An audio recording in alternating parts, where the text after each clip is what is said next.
This time I'm going to try and show you the sequential way that we can use the processes that we've already used and how we can build on them. Not literally, but what we're going to do is I'm going to show you how now we've taken a sheet of ordinary A4 paper and we've used that with some folding and cutting to make a box with a lid, a very strong structure.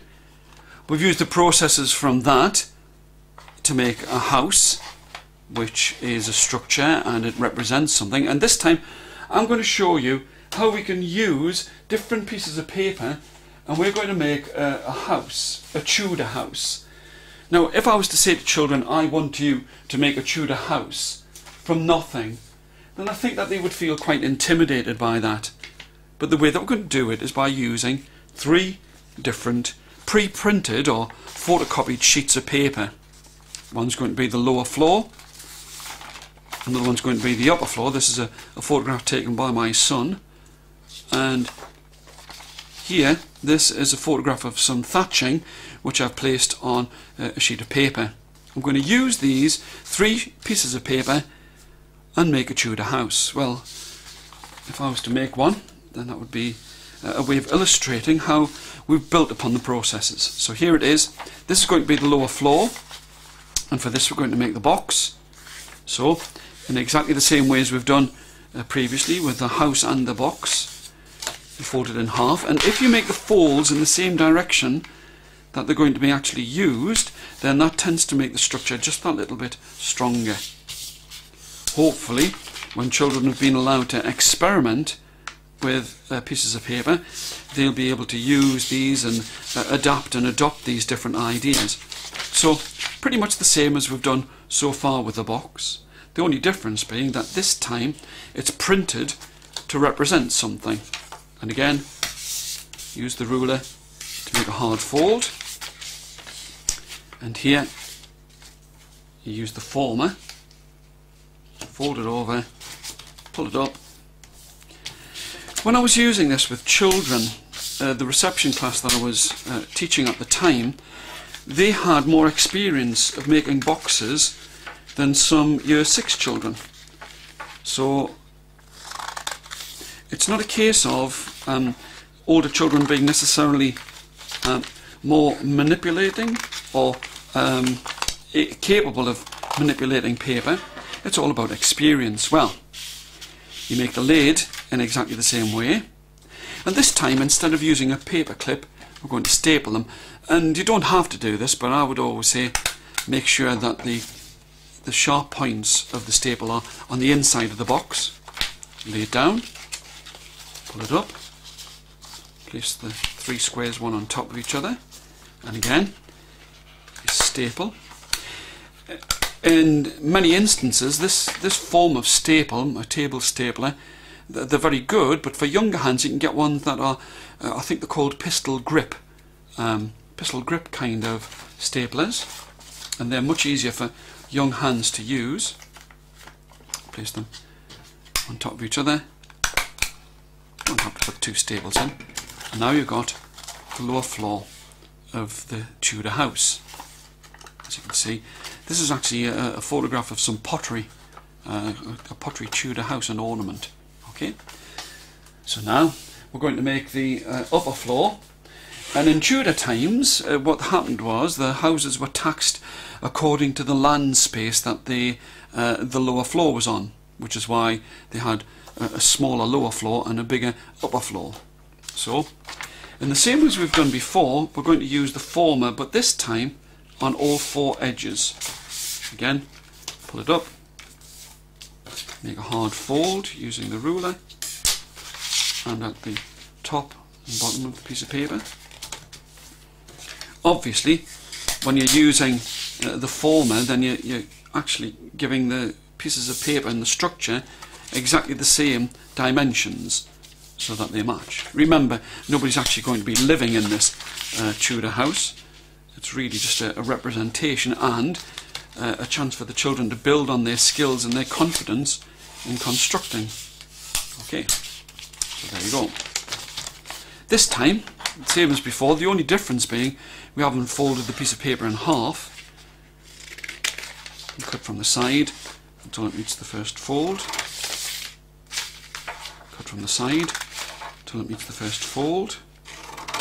And this time, instead of making a box with even sides, we're really making something that's got an oblong base.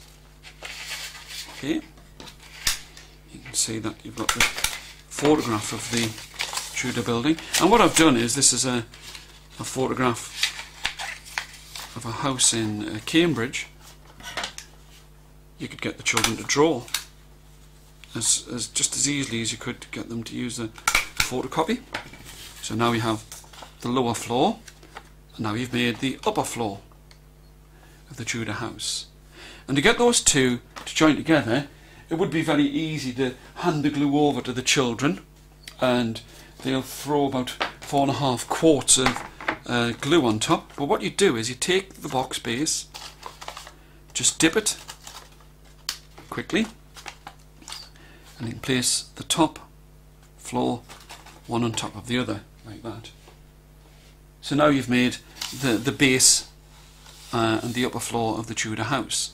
And one of the things that you want to do is you want to get the children to be able to use the glue sparingly. So if they twist it round, then you've got like an even thin film of glue, and you need to leave that to dry. Now, it doesn't really take that long to dry, so what you could do is you could say that that would be the end of your first session. Looks quite authentic. I mean, there's a photograph with the timber and the beaming, and you would leave that to dry. And now you need to consider how we're going to make the roof. Well, I've shown you this piece of paper, and if you think I've orientated the photograph so that it faces different ways, you could just have it all exactly the same. But what we're going to do this time is slightly different from what I've shown you before. You fold the piece of paper in half along its length. Again, make it into a hard fold so that it gives the structure strength. That's going to be the way that the roof's going to be. And rather than just plonk that on top, let's make a structure. And here you take this, that corner, and you fold it over. Okay, so, and again. Now, ordinarily I would say make a hard fold in one direction, but you'll see that you need to make this in both directions, like that. So when we come to cut it, and again, it's about folding down, like that. Again, over the other way, like that. And there's the roof. And you cut along this mid-fold until it reaches where the two folds are joined. You can almost see the structure because of the hard folds, so they fold into place. Take those, place them on top of each other. One staple there, and another staple there.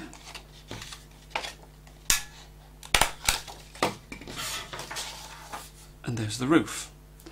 And what we're going to do is we're going to place that roof on top of the upper and lower floor, just like that.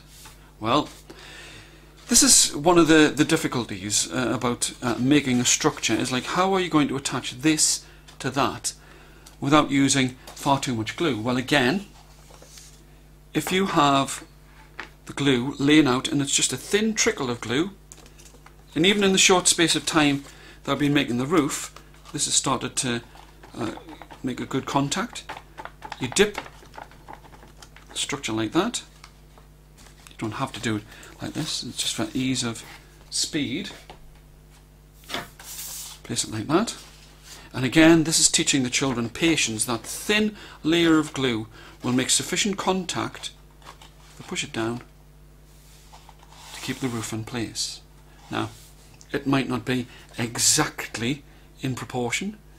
These parts of the roof do make a V shape, but if you think that if you've shown children this kind of series of processes, then they can make a Tudor house.